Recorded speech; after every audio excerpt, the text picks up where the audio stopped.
एक बार की बात, गोविंद नाम के एक युवक अपने जीवन में बहुत परेशान रहता था। वो बड़ा आदमी बनना चाहता था, वो बहुत पैसा कमाना चाहता था, जिसके लिए वो रात दिन मेहनत करता था। फिर भी उसने इतना पैसा नहीं बढ़ा पाया जितना वो चाहता था, इसलिए वो बड़ा परेशान रहता था। फिर एक बार पता चला एक गांव में गौतम बुद्ध आए हैं। गोविंद सोचा क्यों ना बुद्ध के पास जाकर अपनी इस समस्या का समाधान करने का प्रयास करूं। वो अगले दिन गौतम बुद्ध के पास गया और गौतम बुद्ध को प्रणाम करके अपनी बात बताने लगा।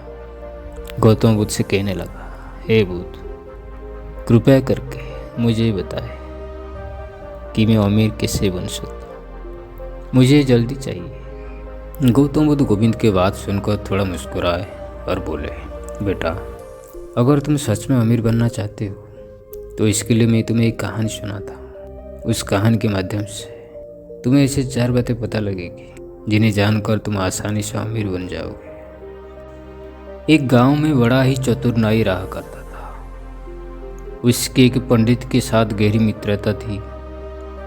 दोनों पूरा साथ साथ रहा करते थे। जजमानों की घर से उनकी जीविका चलती थी।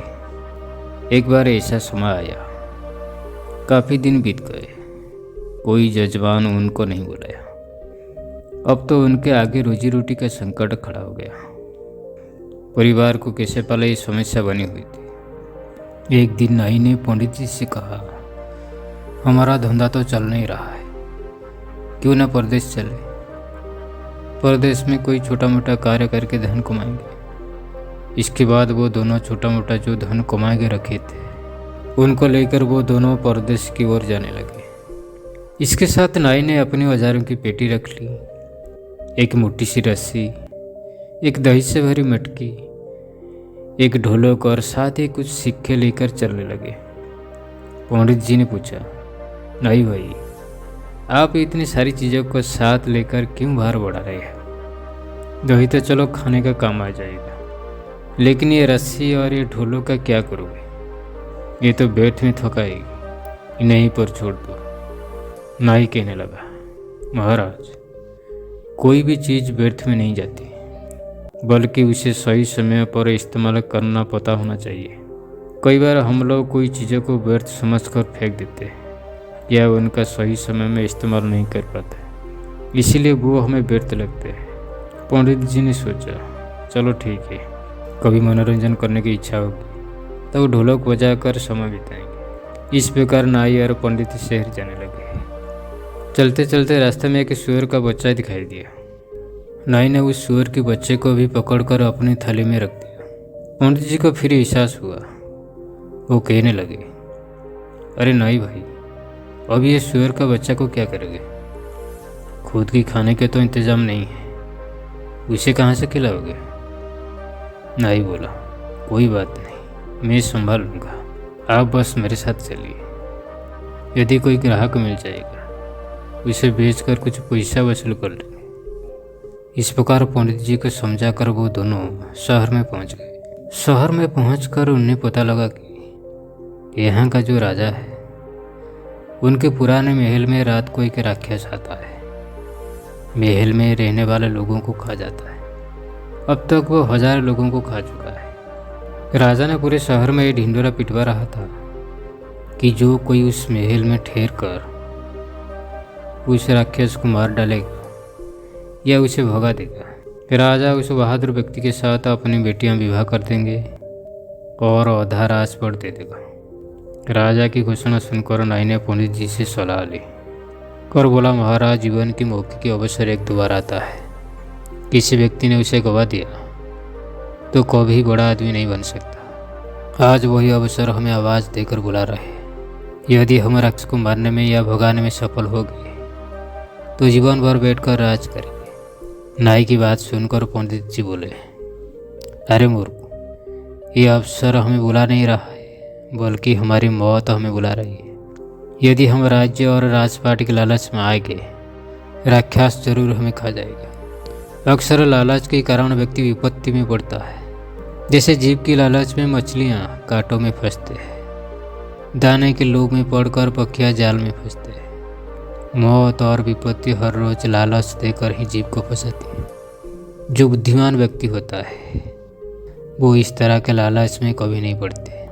कहीं मेहनत मजदूर करके खा लेंगे, कम से कम जीवन तो सुरक्षित रहेगा। नाई कहने लगा, अरे महाराज एक बात सुनो, नदी पार वही करते हैं जो उसे तैरते हैं। डर कर किनारे पर रहने वाला व्यक्ति कभी नदी को पार नहीं कर सकता। साहसशील व्यक्ति तो बड़े होने का सपना तो देख सकता है, लेकिन बड़ा नहीं बन सकता। बड़ा बनने के लिए रिस्क तो उठाना पड़ेगा। नाई की बात सुनकर पंडित घबरा गया और सोचने लगे, आज ये हमें मरवा कर ही छोड़ेगा। पंडित जी एक बात फिर उससे बोले, मित्र, राजा का महल में जाना और राक्षस से लड़ना ये हमारी बुद्धिमानी नहीं, मूर्खता है। क्यों व्यर्थ ही मुसीबत लेना चाहते हो? तुम्हें अपनी जान पर प्यारी नहीं किया? यदि तुम्हारा जान प्यारी नहीं तो कोई बात नहीं, कम से कम मेरी प्राणी की तो चिंता करो। महल में जाना सरासर आत्महत्या करना समान है। नाई वाला मित्र, परेशान मत हो, हम जरूर जीतेंगे। जीतने वाला कोई अलग काम नहीं करते, बस वो हर काम को अलग तरीके से करते हैं। गरीबी लाचारों के जीवन जीने से अच्छा है कि मौत से भी लड़कर हमें उन्नति करनी चाहिए। दरिद्रता का जीवन तो वैसे मृत्यु के समान है। हम पूरा जीवन मेहनत करें तो भी इतना नहीं कमा सकते कि राजा बन जाए। थोड़ी सी हिम्मत करके किस्मत को आजमाने में क्या जाता है, मरना तो एक दिन है ही। हिम्मत और बुद्धिबल से काम लेने पर कठिन से कठिन सफलता भी पाई जाती है। नाई की बात सुनकर पंडित जी के भय दूर नहीं हुआ, फिर भी नाई के साथ छोड़ना उचित नहीं समझा। कहते, जो धन अत्यंत संघर्ष पर प्राप्त हो, शत्रु के आगे सिर झुकाने से प्राप्त हो, अपमान सहकर प्राप्त हो, जिसमें जान जाने का खतरा हो, धर्म का उल्लंघन करके प्राप्त हो, उस धन में मन नहीं लगाना चाहिए।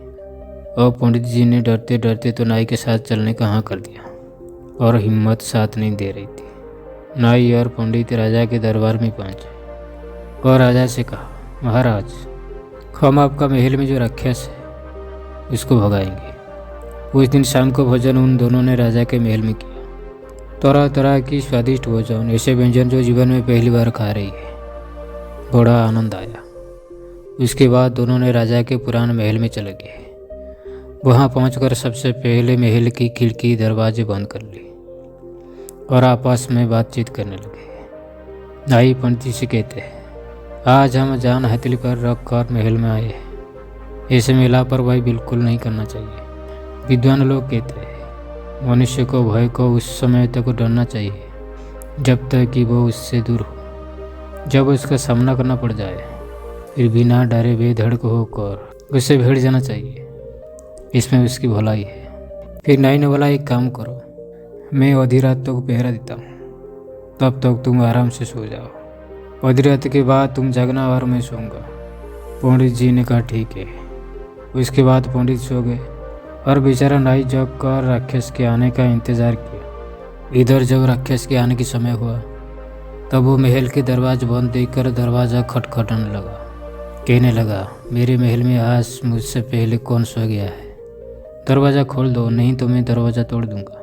राक्षस की भयंकर आवाज़ सुनकर नाई डरा नहीं। वे बेधड़क होकर कहा, बदतमीज कौन है जो शोर मचाकर मेरी नींद भंग कर रहा है? राक्षस बोला, मैं राक्षस हूँ, ये मेरा घर है। मेरे घर में सोने वाला तू कौन है? नाई बोला, बेटा मैं तेरा बाप हूँ। नाई की बात सुनकर राक्षस सोचने लगा, अब तो कोई मनुष्य मेरी आवाज़ से डर कर दरवाज़ा खोल देता, लेकिन ये मुझसे डरने की बजाय कह रहा है मैं तेरा बाप हूँ। राक्षस ने फिर आवाज़ लगाई, यदि तुम मेरा पिता है तो कायर की तरह दरवाज़ा बंद किए हुए क्यों बैठा है? निकल कर मुझसे युद्ध कर। अंदर से नाई बोला, मैंने दरवाज़ा खोल देता तू मुझे देखते ही मर जाएगा। मेरा सामना करने की तुम्हें हिम्मत नहीं है, इसलिए तेरी भलाई के लिए मैंने दरवाज़ा बंद कर दिया है। राक्षस ने सोचा, जरूर मुझसे कोई ताकतवर है, तभी तो डरने की बजाय मेरे बात का जवाब दे रहा है। कहीं वाकई मेरा बाप तो नहीं है। फिर सोचा, अगर ये मेरी बाप होगा तो आकार में मुझसे ही बड़ा होगा और बॉल में भी। फिर राक्षस बोला, ठीक है, यदि तू मेरा पिता है तो तुम्हारा बॉल दिखा और मेरा भी देख। तो अपनी कुछ परिचय बता और मेरी भी पहचान दे। इतना कहकर राक्षस अपना सिर का एक बाल तोड़कर एक छिद्र द्वारा महल के अंदर फेंक दिया और कहा, ये देख ये मेरा बाल है। राक्षस का बाल काफ़ी मोटा था। तभी जवाब में अंदर से नाई अपने हाथों में रस्सी को बाहर फेंका और बोला, ये ले देख ये मेरे मूछ का बाल है। नाई के द्वारा फेंकी गई रस्सी को देखकर राक्षस डर गया और कहने लगा, जिसका मूछ का बाल इतना बड़ा है तो ये कितना बड़ा होगा। उसने फिर से आजमाइश की, अपने सिर से एक जूं पकड़कर अंदर फेंका। राक्षस का जूं काफ़ी बड़ा था। अंदर से नाई ने शेर का बच्चा बाहर फेंकते हुए कहा, ये देख मेरे सिर के जूं कितना बड़ा है। ये देखकर राक्षस डर गया।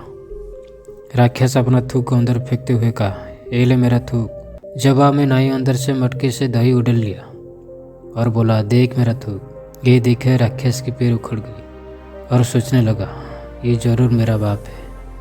फिर भी उसने एक बार और परीक्षा करने की सोची।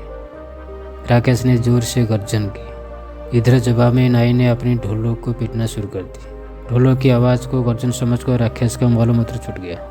वो समझ चुका था अंदर मुझे भी बहुत बड़ा राक्षस है। नाई ने कहा, पागल पूरी रात परीक्षा करता रहेगा या आमना सामना भी करेगा?